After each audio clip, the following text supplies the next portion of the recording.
Okay, people are coming in. So good afternoon, everyone. My name is Yoonsun Han. I'm Associate Professor at the Department of Social Welfare at Seoul National University. And I'm very excited to have you all join us online.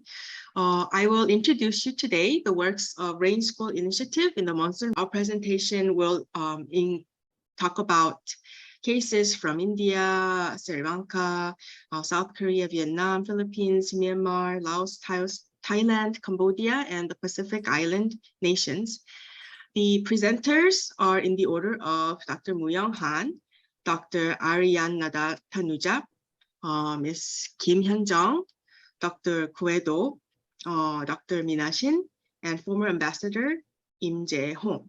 We are a very diverse group, as you can see, and we have presenters from a wide range of areas, including specialists from science and technology, foreign affairs, international relations, arts and culture education, and also social welfare. So before we begin, I would like to make a few housekeeping notes. Today's session is recorded and will be available for viewing post-conference on YouTube. So if you have friends or people who are interested in this topic but were not able to join us, please let them know.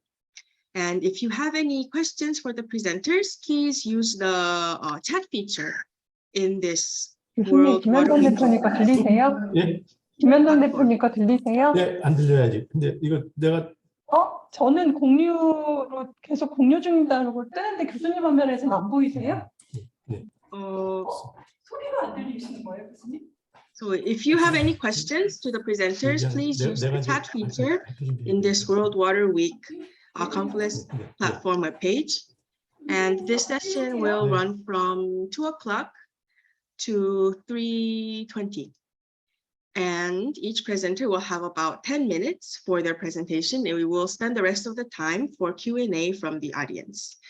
Okay, so I think we are all ready.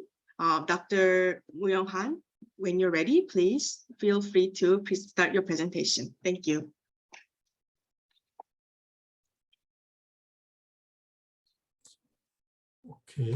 Okay. Everybody hear me? Good morning and good afternoon. So, welcome to my session. Today, I'm going to talk about the Rain School initiative. So, my content is, last year we had a seminar at the CV, and I'm going to talk about that a little bit, and I'll talk about the Rain School and BTS activity and future collaboration. So, last year, we hosted the International Youth Rainwater Network. At the time, the friendly people here, Yoonsun Han and me, Tanuja and Kim Hyun-jung was here to talk about the future of International Youth Rainwater Network. So why we do rainwater? Because we have our Earth is experiencing climate change, climate crisis, challenge in water, what is drought and flooding, and also challenge in fire, heat wave and wildfire. If you think this carefully, these are all related to rainwater. Problem is rainwater. Okay, so how to solve this climate crisis? So I'm thinking that everything is related to rainwater. So if we do rainwater management well, we can solve that kind of water problems and fire problems. So next question is why we start from school? Because in school, students will be the leaders and owners of this planet Earth. So they should know how to overcome climate crisis. And students, parents and school have a desire for education. So students from each country can together make a peaceful world. That is the reason I chose school. And I did many rainwater harvesting systems in many places. Construction is okay, but maintenance is always a problem. So what will be the best of motivation? Sometimes I give some money to maintain it. Sometimes I give responsibility, but always fail. So my new idea is that we we use the desire for education in the maintenance.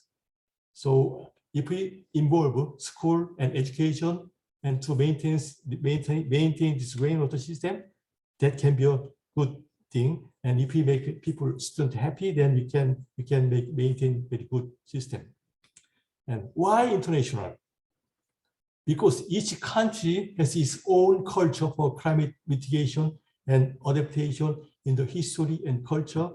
If the students from each country, they know how to solve it, it's okay. So let's find that kind of wisdom from all over the world. But that is the reason I made international network. Then why monsoon region? Okay, in developed country, we are facing climate crisis in some countries. If you look at this graph, this is months of the year and rainfall. So they have this high rainfall, small rainfall. But recently, they have a climate crisis like this, and they have flooding and drought. So they are in trouble. But if we look at the monsoon countries, they have traditionally have higher rainfall and lower rainfall. In monsoon area, we are experiencing the drought and flooding each year. So we know some wisdom how to deal with the high rainfall and low rainfall. So that's why I chose International Rain School Network in monsoon region. And what can we do at the Rain School and Rain School? I suggest the BTS activities. Everybody knows BTS, but my BTS is a little different.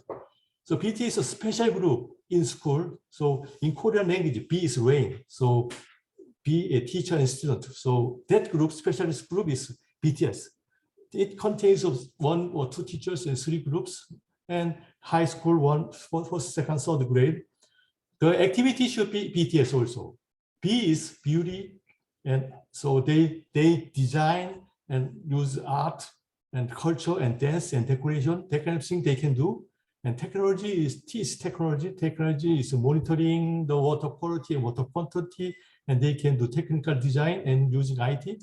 And social is to promote in the school and to society. So the BTS group will do BTS exercise. There's one example in Harong Bay, Vietnam. Dr. Khue will talk about a little bit about this project, but we make a rainwater system and make a BTS group. So they will do maintenance and they'll do all the everything. So here the school principal make this bottle and give all the student bottle. It says rain for drinking and NBK school. So students are measuring the rainfall every year, each time. So this is some example of BTS. So we're making a very good model at Vietnam, and we can expand it to other regions in Vietnam. And also we are going to make some similar one at 5 countries in Mekong area. So I'm going to make a rain school network in Mekong countries and also want to transfer to other regions. Okay, possible future collaboration is that, okay, we did international use rainwater. Why don't we make some regional conference in Vietnam only and in Korean only? And after that, we can make an international conference online or offline. We can do some contest and competition in the field of beauty, technology, and social as a BTS. And one of the examples is that YouTube contest. We announced this one. And so in monsoon region, we can make a rain school monsoon network. And Tanuja will talk about SANET youth rainwater champions. And Angela Shin will talk about Pacific Island rainwater network. So this is my last presentation, my last slide, and I would like to thank you special thanks to Mekong Institute and MKCF and MOFA ROK who supported some fund to do this. Thank you very much. So thank you, Dr. Han, for your excellent presentation. He introduced the importance of rainwater collection, particularly in the monsoon area in the context of climate change. The Rain School network in the Mekong countries definitely seems to have potential because it involves active participation of the students and teachers in the local area. And there seems to be plans to expand the school initiative to other countries. So thank you very much. If you have questions for the presenters, please use the chat function in the WWW online platform, and I will collect those questions and ask the presenters at the end of all presentations. So thank you.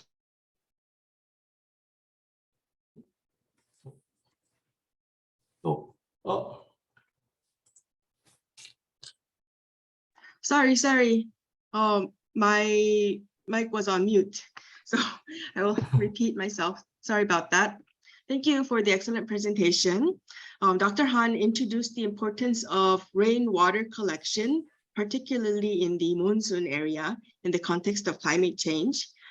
He introduced the Rain School network that is currently active in the Mekong area, and his idea of involving active participation from the local school, students and teachers to expand the utility of using rainwater, I think is a great one and has great potential. So thank you very much for introducing your project. Okay, if the audience has any questions to the presenters, please feel free to use the chat function on the World Water Week online platform. I will collect those questions and then have those questions, inquiries addressed by the presenters after all of the 6 presentations. So thank you. Our next presenter is Dr. Ariyananda Tanuja. She is Chief Executive Officer from the Lankan Rainwater Harvesting Forum. So please feel free to start anytime. The ground is yours. Thank you. Okay, thank you. I hope you can see the screen. Yes. Okay, thank you. Okay, thank you. Yeah, my topic is creating rainwater champion for South Asia. I'm Tanuja Ariyananda from Lanka Rainwater Harvesting Forum, based in Sri Lanka. I'm going to make my presentation in two sections. In fact, I'm going to talk about what school programs, networks we have, initiatives in Sri Lanka first, and then also in the South Asian region, as Dr. Mooyoung explained. So in schools, we have various programs. As Professor Han mentioned, actually following his own concept, BITS. We do with cultural activities with students and also some technical activities. So these are few of the things we do. That is, we do demonstration rainwater systems in schools, awareness programs, water quizzes, various competitions between inter-school competitions, poster competitions, and exhibitions, and also we educate them on climate change and weather changes as well. I'll explain few of the things that we have said. So demonstration rainwater harvesting system, we have installed around about more than 300 rainwater systems in schools throughout the island, at least in 20 of the 25 districts we have in Sri Lanka. So there are various sized rainwater system ranging from about 10,000 liters to about 30 to 50,000 liters. We also install mobile weather stations in some of the schools and all, educate the children on the importance of weather changes and also to monitor the weather changes as well. Then we have, we do a lot of awareness programs in schools. I think more than 10,000 students or even more has been made aware on rainwater harvesting and water conservation in various parts of the island as well. Then we, as I said before, we do inter-school competition between schools, competition on how to maintain a home garden, water quizzes between schools, and we have done series of these water quizzes, which are very successful. Then also all art competitions, as well as poster competitions in schools. Then we have exhibitions in schools where we invite schools, students from other districts to view and experience and participate, not only with the posters, but also with making models of rainwater harvesting systems. So thereby we get people to join in and also get some hands-on experience on what is involved as well. Then, as Dr. Han also said, the maintenance of rainwater system is very important. So we educate the children on keeping water quality, how keeping tab of the water quality, cleaning the filters as well. So we get the children to do it, and the management of water, that's also important. So because rainwater systems has certain limitation, you have to manage the water, especially during the dry season. So we educate the children on that. And as I said before, the weather monitoring is very important. So where we have installed the weather stations, we enable children to monitor the weather and inform their fellow students as well how to keep tab of what is happening on rain, as rainfall in that area, etc. like that. Then coming on to the Asian side, with SARNet, South Asian Network for Rainwater Harvesting, which was created in 2020, where we have about 112 members. The main aim of the SARNet is to initiate capacity building and research on rainwater harvesting to combat water scarcity predicted for the South Asian region in the future. So as part of this is SARNet, as part of the SARNet, we have already shared information experience through 10 or more webinars. We have a website, we have very active social media platforms, and we also had last year, we had a international conference as well. So after creating SARNet, we want to give space for the young members of the South Asian region. So we created the Young Rainwater Champions earlier this year. Already we have 79 members from 18 countries in South Asia, Africa, East Asia, and Latin America and Europe. So all over the world, basically. So it is very, it's a newly created platform, but it is thriving very well with participation of many of the youngsters. So objective of the Young Rainwater Champions is to strengthen the youth to campaign on rainwater harvesting. And our goal is to a global youth movement on water conservation and judicious water uses. That's the goal. So what we expect to provide for the youth is present web and social media presence for their sharing their experience and research, etc. And also a platform for opportunities to take part in competitions, in writing, designing, filming, whatever that interests them to, and also whatever the skills they have, they can come to this platform and put out some product for it to be innovative research on current issues, etc. like that. And we also want to link the volunteers with the South Asian institutes on water, rainwater harvesting, so they can do some work with the institutes, do some research, etc. As well. And we also want to develop a training pool as well, and also conduct various training programs, which they will get a certificate as well. So this is the future activities that we are hoping to do with the Young Rainwater Championship. So lastly, youth is the hope for our future. Let's promote Youth Network. Thank you very much. Thank you very much, Dr. Tanuja. we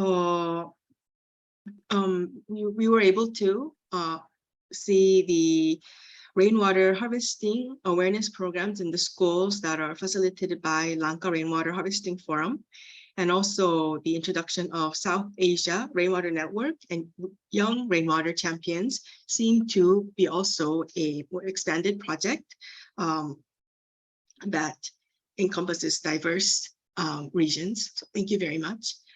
I think some of the questions may be specific to the presenter.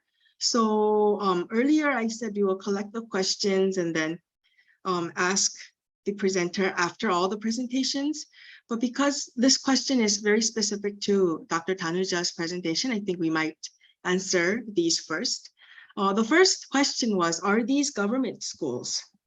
It will be interesting to see if the district governments can take over ownership of these structures.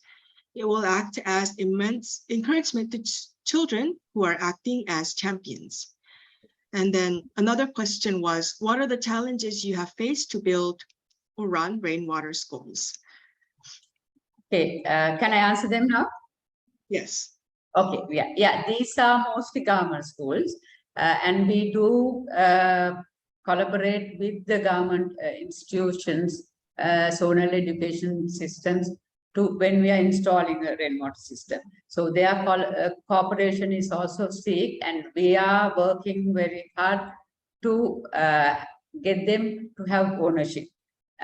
But it's not very, it's not very efficient in some districts, but most districts, yes, they do monitor the systems and let us know if there's an issue. So from that, the second issue is operation and maintenance and monitoring the rainwater systems. When there is some fault, who do they go to, that sort of thing. That are the challenges. So for that, we also we are training youths, mason levels, on how to repair and maintain the rainwater systems, and in each of the districts which we are operating. So when there's an issue or repair, something like that, then they can contact the local mason to repair it. So that is also happening at the same time. So I hope Dr. Tanuja's answer was enough to fulfill your inquiries. Okay, thank you. So thank you very much. Thank you very much for the presentation. Okay, so our next presenter is Director Kim Hyun-jung from the theater group Khue in South Korea. She prepared a video for us. So would you like to upload the video, share the video? 네, 켜주세요.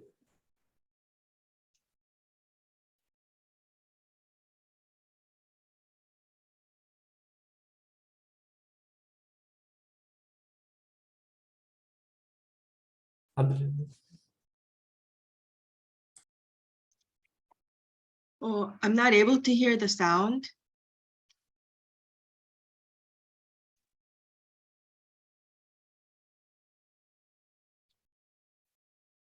소리가 안 들리는데요.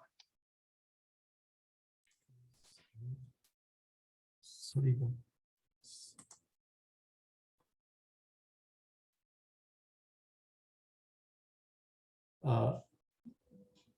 Yeah.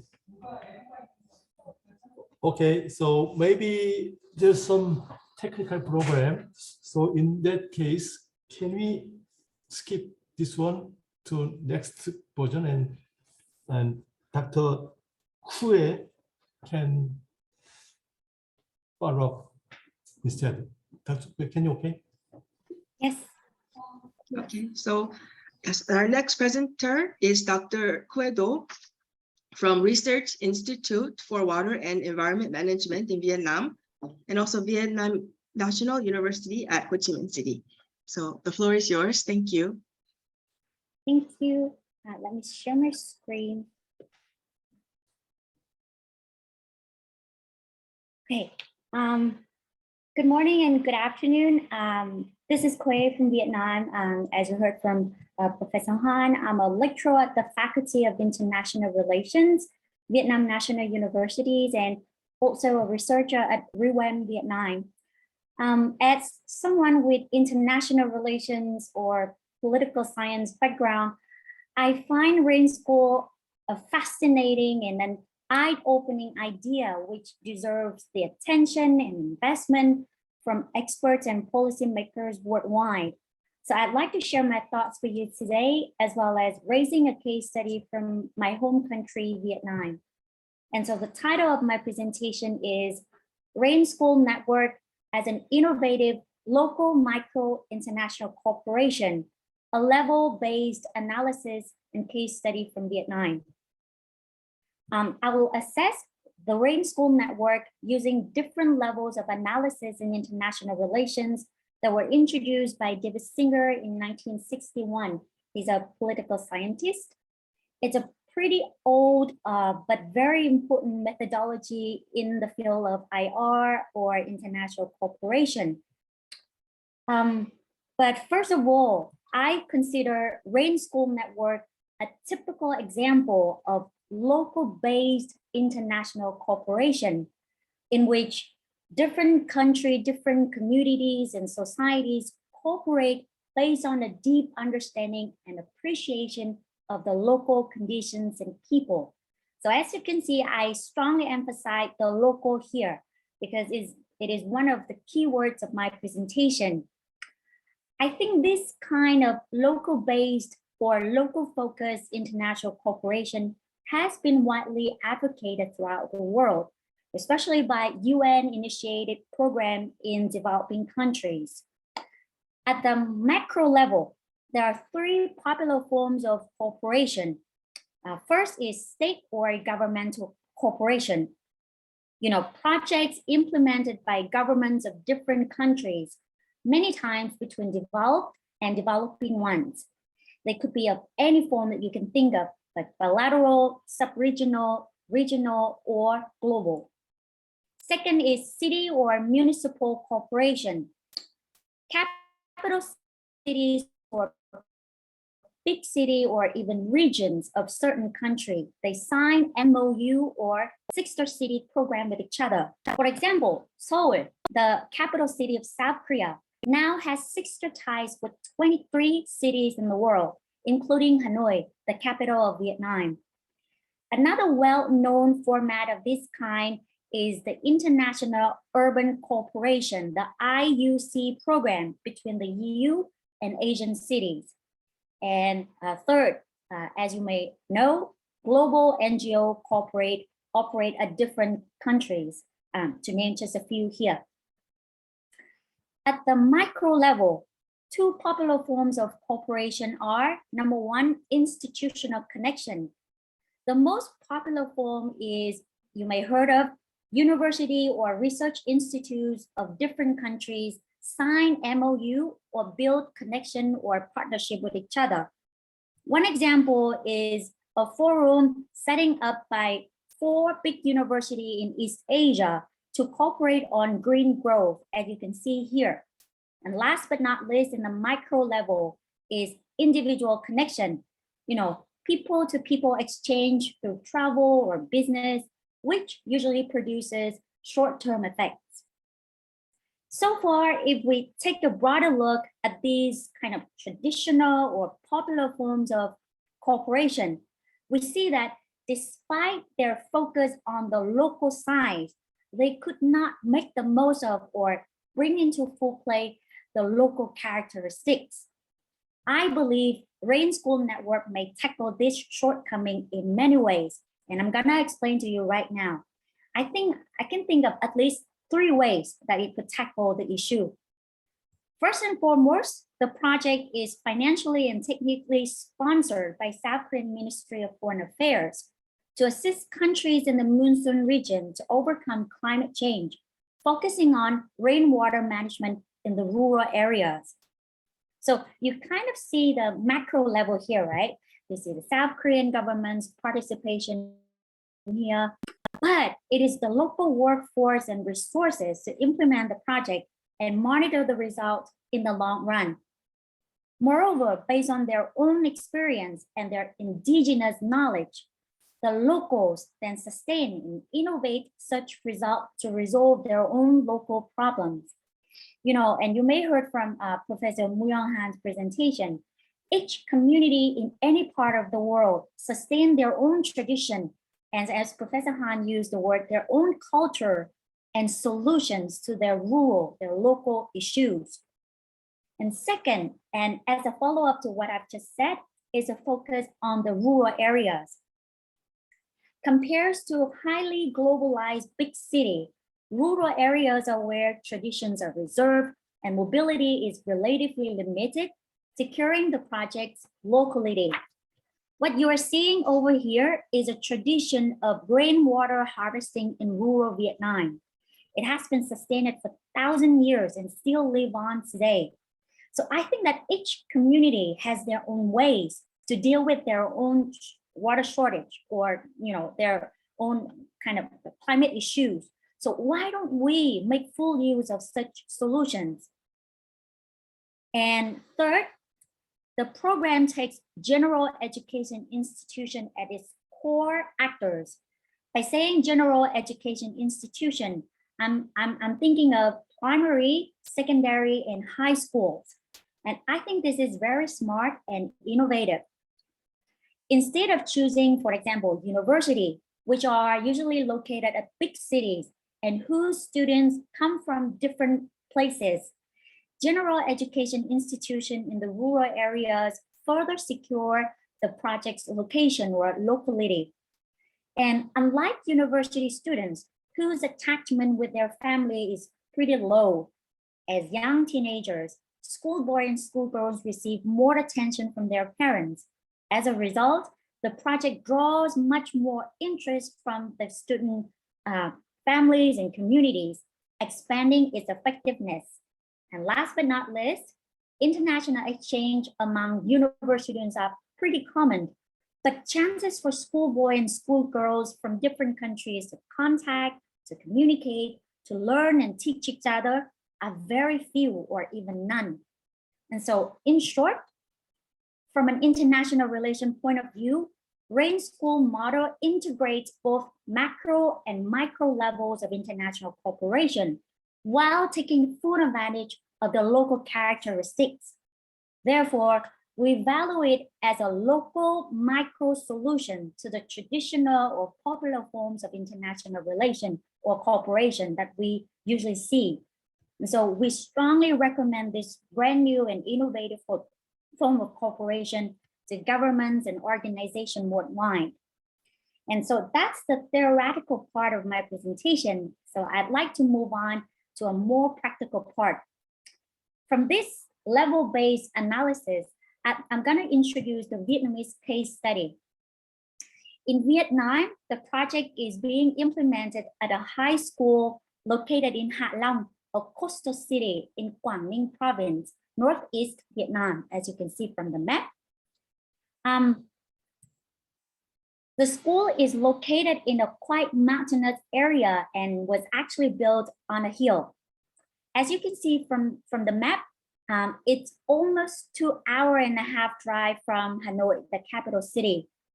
And as you may learn from Professor Mooyoung's presentation, at the very beginning of the project, a BTS group, a Rain Teachers and Student Group, was formed. The BTS group participates in all kinds of activities surrounding the construction and maintenance of a rain for drinking RFD system at their school, as well as introducing and promoting the system and the idea behind it to the community. At the completion of the system and the opening ceremony of it, a Sky Water Committee was founded, comprising of all parties, the school authorities, the parent association, the rain experts, and the local authorities. This committee provides observation and guidance for the BTS group activities. And I'd like to show you what BTS is doing. They decorate the rainwater fountains beautifully to attract everyone's attention. They taste rainwater daily. They test it weekly and monitor the system closely. They even bottle such rainwater with logo of their school and the sign "Rain for Drinking," then distribute 4,000 of such bottle to all students. And they even conduct interview with Korean media and the local media, proudly introducing the RFD system that is running cool at their school. So to conclude, it is my hope that this Rain School model and initiative to spread all over the Mekong region and even more, building a trans-border network that helps with climate change, a global issue based on the local resources and solution of rainwater management. Thank you for your attention, and I welcome any comments and questions and suggestions. Okay, thank you very much, Dr. Khue. She offered international relations perspective in the Rain School initiative. And Dr. Khue emphasized the role of local agencies and the importance of indigenous resources and knowledge to successfully sustain these projects. And also, I very much appreciate the excellent example of the Rain School model that is currently undergoing in Vietnam. So thank you. Okay, next, so I will try to upload the next presenter's video, but I think. Hello, I'm Han Kim, a president of a theater group Khue, or MPO based in Seoul, South Korea. I'm very glad and honored to present my case to you today. What I want to present to you through my work is the climate environment education using culture and arts is very effective and useful, especially for youth. Maybe you could notice my intention in my topic title, Drama and Dance as an Effective Tool for Movement and Solidarity to Overcome Climate Crisis. In 2021, I worked with Professor Mooyoung on a private public diplomatic support project for revitalizing public diplomatic relations of the Ministry of Foreign Affairs of Korea.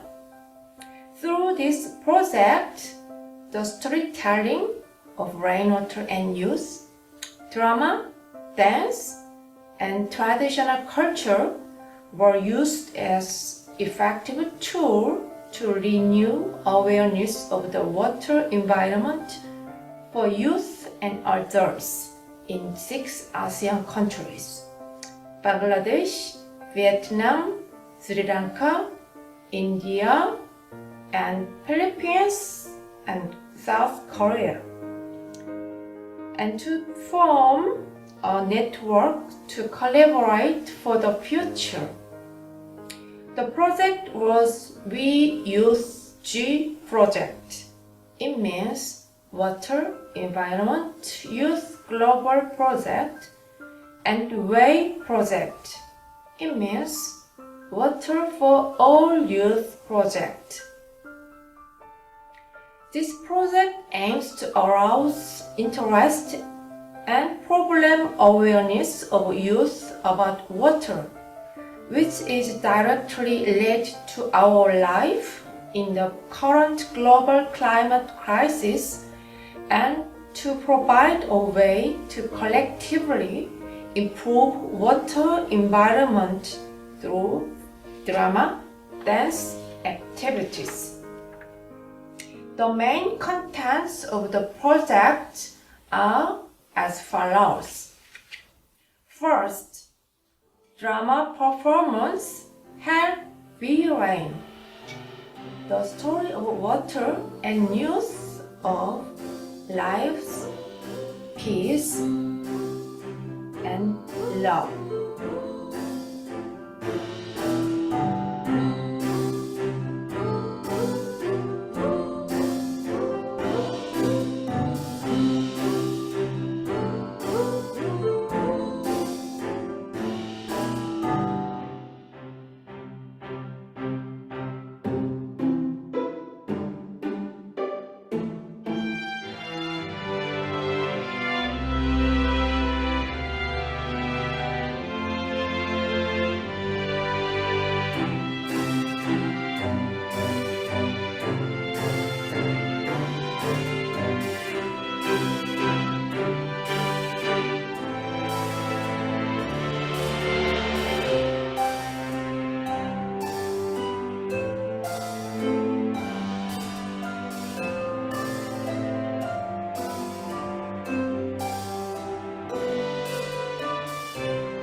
Second, B-Rain dance with the sign language 단비예요. choreography 오늘은 담비랑 and 같이 Korean 수 music 세 가지를 이용한 connect 리레인 with 댄스를 배워볼 us 거예요.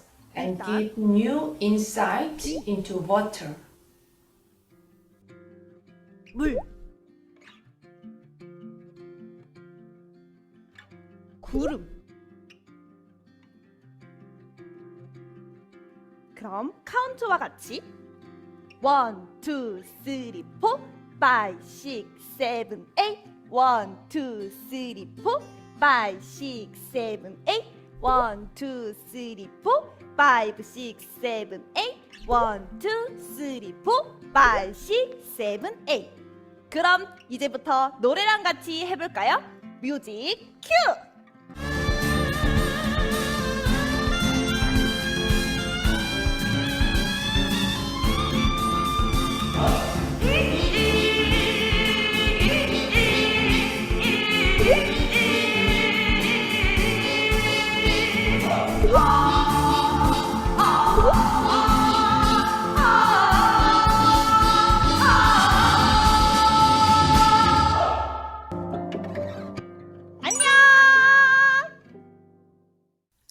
Third, local and global B-Rain dance with own culture and tradition make feel we are one.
Project completion ceremony provided good platform to join in solidarity and spread. Through the implementation process of this project, I could learn that programs using cultures and arts such as drama, dance, and music were effective to arouse interest in water and motivate thinking and actions that could improve the water problem. So, I would say, not only a scientific rational approach, but also an emotional approach need to improve the water problem in the climate crisis, especially for youth. It could be effective and interesting approach to make change from the bottom. Therefore, it is necessary to actively develop, apply, and spread culture and arts as an effective tool for improving the climate environment and water problems in the climate crisis. More interest, more effort, more practice. Let's dance to make change for the future. Thank you for inviting me. Thank you for listening my present. Bye bye.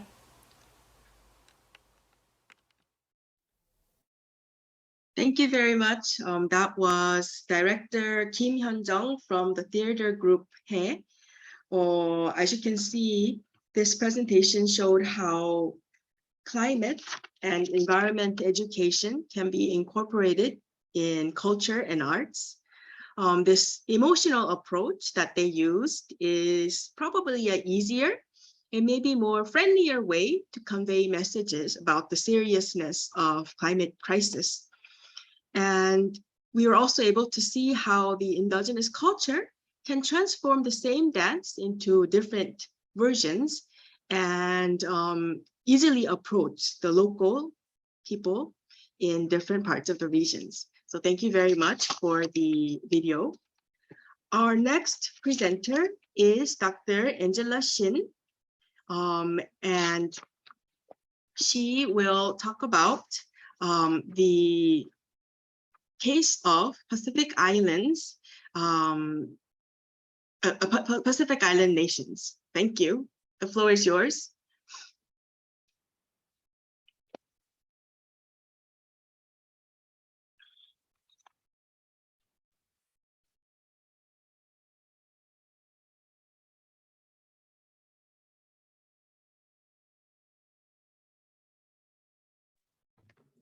Hello, nice to meet you. My name is Angela Shin, and I live in New Zealand now. I am currently working for the office of NGO Summit 237, New Zealand.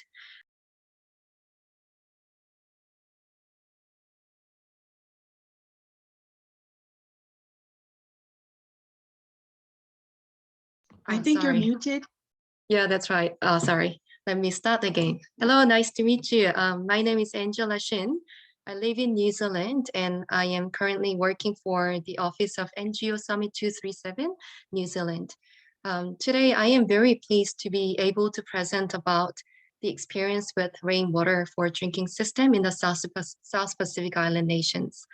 So the areas that I'm going to share with you today are how the rainwater for drinking system began, and succession cases and the case of failure after the rainwater system were installed in the South Pacific regions, and what sustainable solutions and actions the BTS students have taken in order to solve the problems.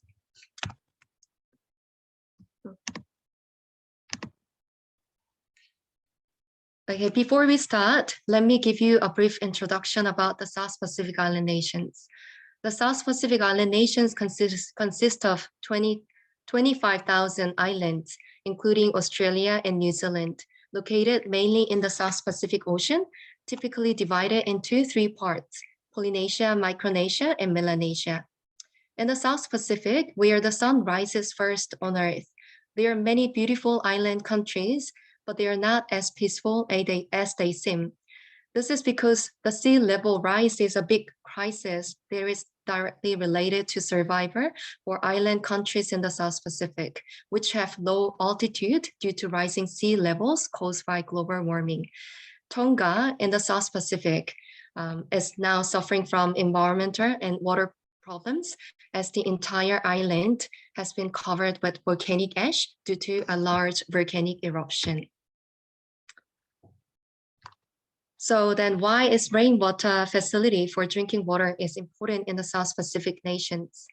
Most of the South Pacific island nations consist of volcanic islands, which has high levels of lime in groundwater. That is why groundwater cannot be used as drinking water. Therefore, there are many polluted places. I have done volunteer medical mission services for 5 years in the Pacific Island nations, and I have seen lots of kids and children and locals drinking polluted water. Some areas in the Pacific Islands need better urban planning, such as improved sewer systems and drinking water facilities, because many people suffer from waterborne diseases due to polluted environment and water. And also, many people have lack of understanding and awareness of recognizing how much of an impact drinking polluted water can be on people's health in a negative way. Foreigners living in the capital city or town can buy or drink clean water. However, the local residents who live in the small towns and remote areas are barely able to drink clean water due to lack of knowledge of accessibility of clean drinking water. Therefore, I believe that this rainwater for drinking system is very essential, important, and very much needed in the South Pacific Island countries. Okay, then let me talk about how the rainwater facility for drinking water and network in the South Pacific nations has begun. As global warming intensifies, there is also a growing sense of crisis that the survival of South Pacific countries may be at stake. In particular, like countries with rising sea levels, frequent cyclones and volcanic islands, they are suffering from drinking water problems and difficulty surviving because of their topographical characteristics. In February 2019, Obed Moses Tallis, the former president of the Republic of Vanuatu, visited the Seoul National University Rainwater Center in Korea to sign the MOU for Vanuatu water resources and public welfare with the Seoul National University and our NGO Summit 237. At the time, the former President Moses stressed like providing clean drinking water is the most urgent and is really needed to improve the quality of life for the South Pacific people. And he said, it is a matter of life and survival.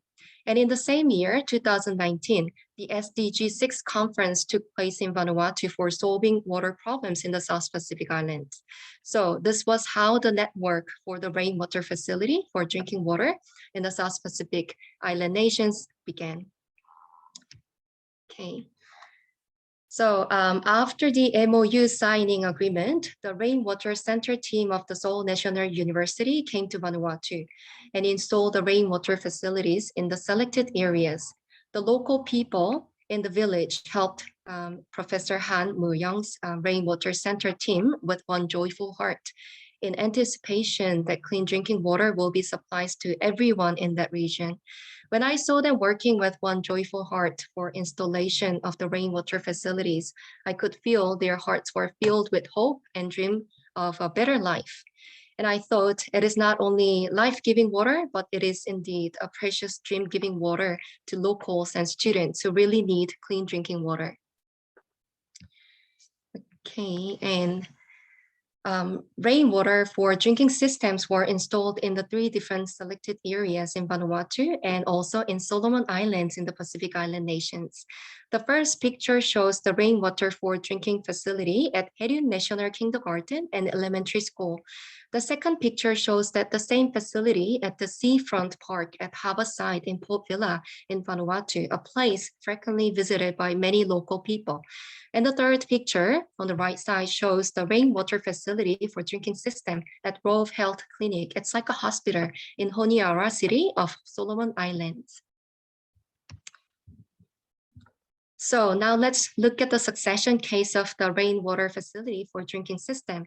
So the rainwater for drinking system at the National Haeryun Kindergarten and Elementary School in Vanuatu and at the Rove Health Clinic in Honiara City of the Solomon Islands have become successful examples. So the first 2 pictures on the left side shows us there have been a lot of positive changes in regards to drinking clean water to the schools, both to the children and teachers.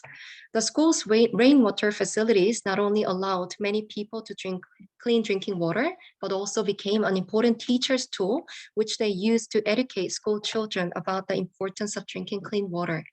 The facility at the school has been successfully maintained and served as a public well for the locals as well.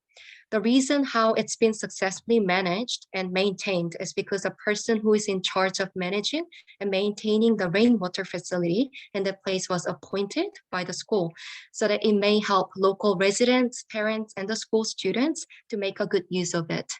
Now, let's look at the positive changes happening at Rove Health Clinic in Solomon Islands, which shows us in the third picture on the right side. So the Rove Health Clinic used to struggle a lot because of a shortage of clean drinking water supply for the patient at the clinic. But now clean drinking water system has been established in front of the clinic. So the patients of the clinic, employees, and local residents in the region are now able to drink clean drinking water. So they are utilizing it very effectively. A company employee who helped with installation of the rainwater system was appointed as a management supervisor. So he goes there periodically to take care of the rainwater facility system. So it is still well maintained until now and has been used by lots of locals and patients and many other people. So we can see that those two places where the rainwater system were set up are making a good use of the system. Okay, now let's look at the case of failure.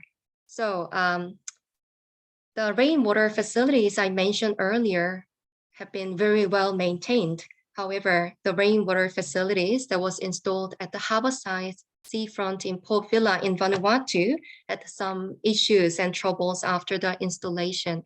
As we can see from the pictures, there are several parts that broke down and need to work on. This problem happened mainly because due to the COVID-19 situation, the council could not find a person who can continuously supervise and manage the property. So this was why the repairment had been delayed. Okay, in order to solve the problem, a local electrician visited the site and fixed the facility. The parts needed for repair and the electrical systems were replaced with the locally available parts. But this has not been a sustainable solution to rainwater maintenance and management because the same kind of problem can always or continue to happen. So many rainwater systems work very well in the beginning, but there are many cases where they are left unattended or unmanaged. So I discussed this matter with Professor Mooyoung of Seoul National University, and we found a sustainable solution. So that sustainable solution that Dr. Mooyoung suggested was to raise BTS who are very interested in the climate change and water problem issues. So meaning of the BTS is that according to Dr. and Professor Mooyoung, B stands for rain in Korean, and T stands for teacher, and S stands for students. So if you look at the left side of the picture, they are the team of BTS in Vanuatu. They are intermediate and high school students voluntarily taking care of the water facilities. And the term was created by Dr. Mooyoung as he wishes this rainwater for drinking facility to become a part of a culture and an art of education where teachers, parents, and students work together to know the importance of water within the climate change crisis. Therefore, to solve the Vanuatu water problem, high school students, as I told you, who can continuously manage, maintain, and promote rainwater harvesting system in schools and local areas gather together to form BTS network club. So next slide. So those students voluntarily gather once a week to study about rainwater and to manage and maintain the rainwater facilities. And furthermore, they are letting residents and students in their school know how to use the rainwater facility properly. Thanks to this, many local residents and students can use the clean water now, and misconceptions and prejudices about rainwater are now being eliminated through the rainwater network education. Waterborne diseases are also gradually decreasing due to drinking clean water and also clean water intake. So now let's look at and watch BTS activities through a video.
Okay, so as we can see in the video, we can see that those BTS team and those high school students, they really value the water facility. They know how precious it is.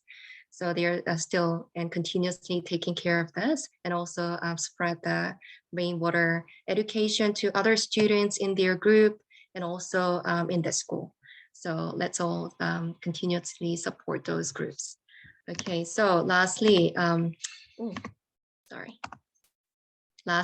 so what we and NGO Summit 237 feel and experience in monitoring rainwater facilities in the South Pacific Island nations is that the installation of the rainwater facility is important, but continuous school education and publicity are needed in order to maintain and manage the system. And also, I think that it's important for local people to work together so that they may make their own perceptions and change in their lives through health and hygiene education. In addition, we hope that more people will recognize the importance of rainwater management to important communities like facilities such as schools and churches and hospitals through exchange and conferences like on the BTS network. And by developing and spreading various citizen participation rainwater programs, we'll be able to overcome the climate crisis and disasters, especially in the South Pacific nations. Floods, earthquake, volcanic eruptions, and water shortages, heat waves, and wildfires are occurring in 14 Pacific Island countries in the South Pacific and 237 countries in the world, around the world. So like the small challenge of Vanuatu BTS, I hope schools in the South Pacific and schools in 237 countries in the world, around the world, will create the global Rain School network so that they may raise their own platform and find solution to the climate change crisis. So I hope that together we'll protect the precious life from water problems and solve life problems that come from climate change altogether. And that's it for my presentation. Thank you for listening. Thank you. Yes, so that was Dr. Angela Shin from NGO Summit 237. Thank you very much for introducing the water situation in the South Pacific Island countries. And it seems like rainwater is particularly important as a solution in the face of the climate crisis in that area. She also introduced Banat to BTS, and I think that was another excellent example of how local management and maintenance is important in playing a role for a sustainable solution in these areas. Thank you very much. So our final presentation is by former Ambassador Im Hong-jae. We will also see his video instead of a direct presentation.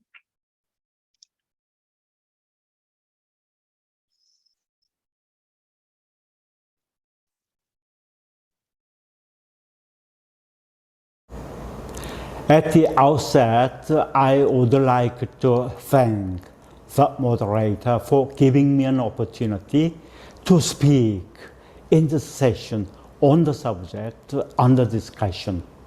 I am Im Hong-jae and served the Korean government as diplomat for more than 30 years in many countries, in many places, including Iraq, Iran, and Vietnam as an ambassador. Upon learning the advocacy campaign on rainwater by Professor Han Mooyoung, I have joined his team, now working as a visiting researcher at the Seoul National University, advising its project on rainwater for drinking in the monsoon countries, led by Professor Han and his colleagues. I take this opportunity to appreciate academicians, experts, and activists on rainwater for their efforts to collect and utilize to solve water shortage. I am certain that their efforts will make a significant contribution to coping with the climate change, the greatest challenge of our time. As you are aware, Professor Han proposed at the World Water Week seminar organized by SIWI on August last year to launch the International Youth Rainwater Network to raise youth awareness on the importance of rainwater and to share the tradition and culture of rainwater management from all over the world. The youth is the subject of our future, and their engagement is essential for the sustainability of rainwater collection and utilization initiative. In this regard, in close cooperation with and support from the Korean Foreign Ministry and the Mekong Institute, Professor Han and his counterpart RIWEM, a Vietnamese NGO led by Dr. Nguyen Thu Cai and Dr. Khue, have inaugurated the rainwater for drinking system at the Nguyen Vien Kem Halong School in Quang Ninh province of Vietnam. Last mid-June, I personally visited the facilities. Seeing was believing. I understand that its success was shared during this session to benefit the participants.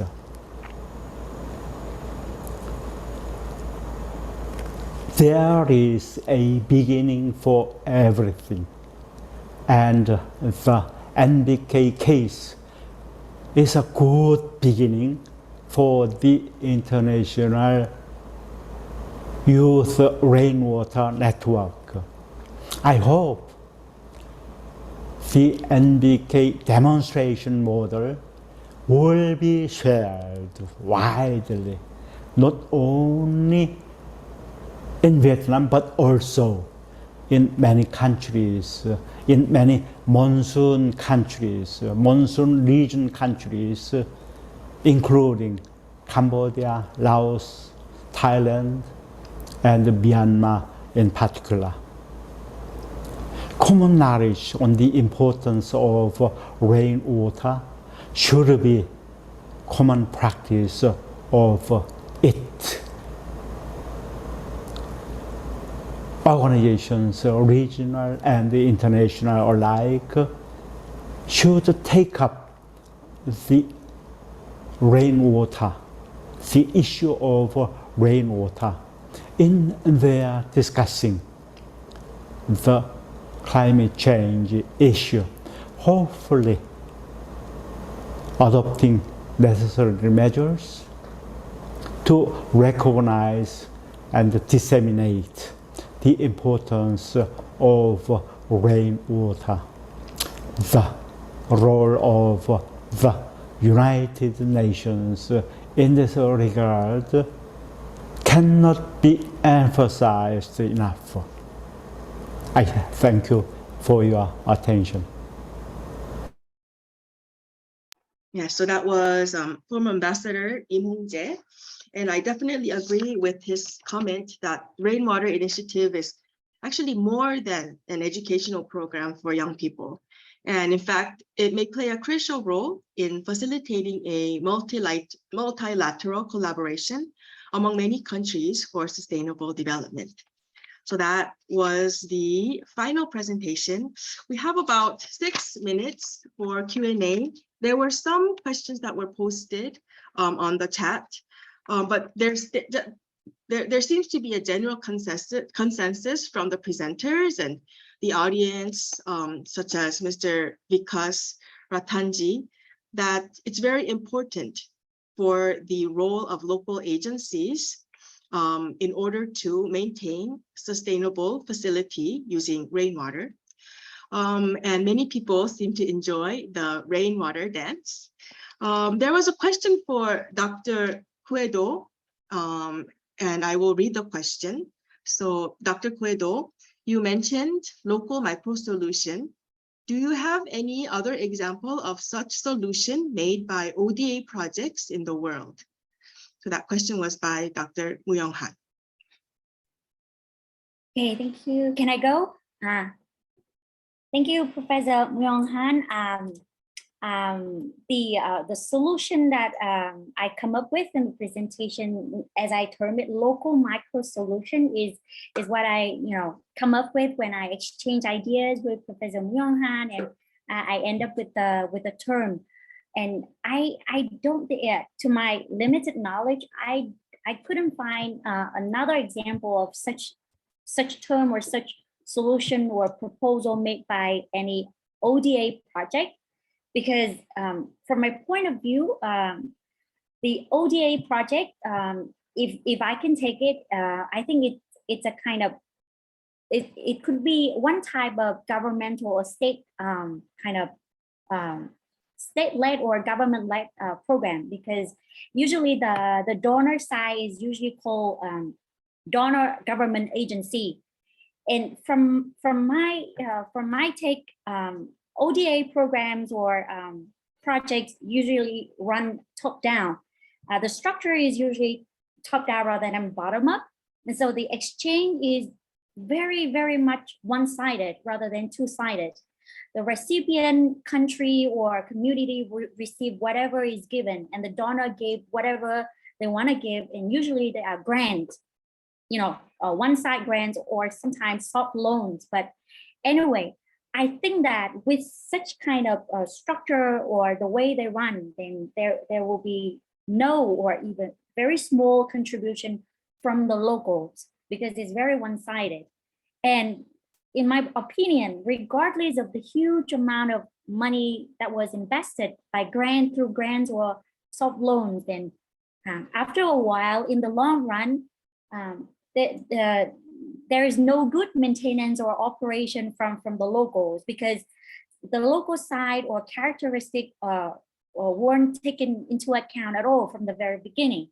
And so I don't think I can find one good example of a good ODA project that could, you know, really build up the format of local micro solution, you know, to what I mean by terming such you know, formula. Thank you very much for your question, Professor Han. It reminds me a lot of what I've learned from the field of IR and Okay, thank you. There were some questions posted, and I think Dr. Mooyoung Han answered some of those questions on the chat. The question about challenges and barriers to implement the program to the schools was also asked to all of the panelists. So if anyone would like to add some of their experiences, please feel to do so. Okay, can I answer the question? Yes. There are many barriers, even though it looks very small. There are many barriers in technically and economically and socially. So technically, I'm a technical person, so I know how to deal with the technical, but most important thing is economical and social. Social thing, my solution is to promote Rain School and Rain students. They can do it. And also for the economical things, so it costs a lot of money to construct, and the small money for maintenance. For small money, the BTS can do that. How about installing the big one? So I was thinking about, it's a relatively small one comparing to the large government office, government fund. So we can make some connection with the companies. So they are doing some good. They want to donate some money. So if they donate to one company can donate to one community school, and they can make a relationship. And this is my suggestion to provide money for the schools very short time. So it's one company donate one school or tank, and the government can do something. They can do some favor, or say give some financial or the incentive to the companies, and it can be a good win-win case. So technically, economically, socially, we have to find more solutions, but that is the solution so far I found. Thank you. Thank you. So we have reached the time for this session. I think we had many people from diverse areas. I can identify Peru and Nepal. Definitely see many people are very interested in this issue. So if this group can maybe propose a web page to introduce all of their work, I think it will be easier to expand all of the projects that you've been doing worldwide. Yes, so Dr. Mooyoung Han posted his email, my han@snu.ac.kr, and I think he will be happy to send you any of the information that you need outside of this session. So thank you very much for attending this session. We had a very diverse group and great set of questions, and I appreciate the presenters for sharing their work. Thank you. Have a good day. So I have suggestions, and at the last we can practice our dance. So and cloud and drink water and rainwater. So everyone can practice this one. And so let's say bye and drink rain. Thank you. Bye, Professor. bye. Have a good day. Thank you very much. Thank you. Thank you for coming and joining us. So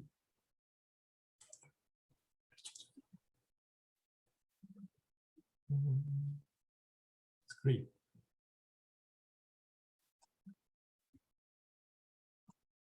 It turned out to be a very successful seminar conference. Thank you very much, everybody, and Professor. Yeah, this Yoonsun Han. is really exciting. You know, really interesting stuff that you have started doing. And Okay, thank you very congratulations to much. you. Thank you. Oh.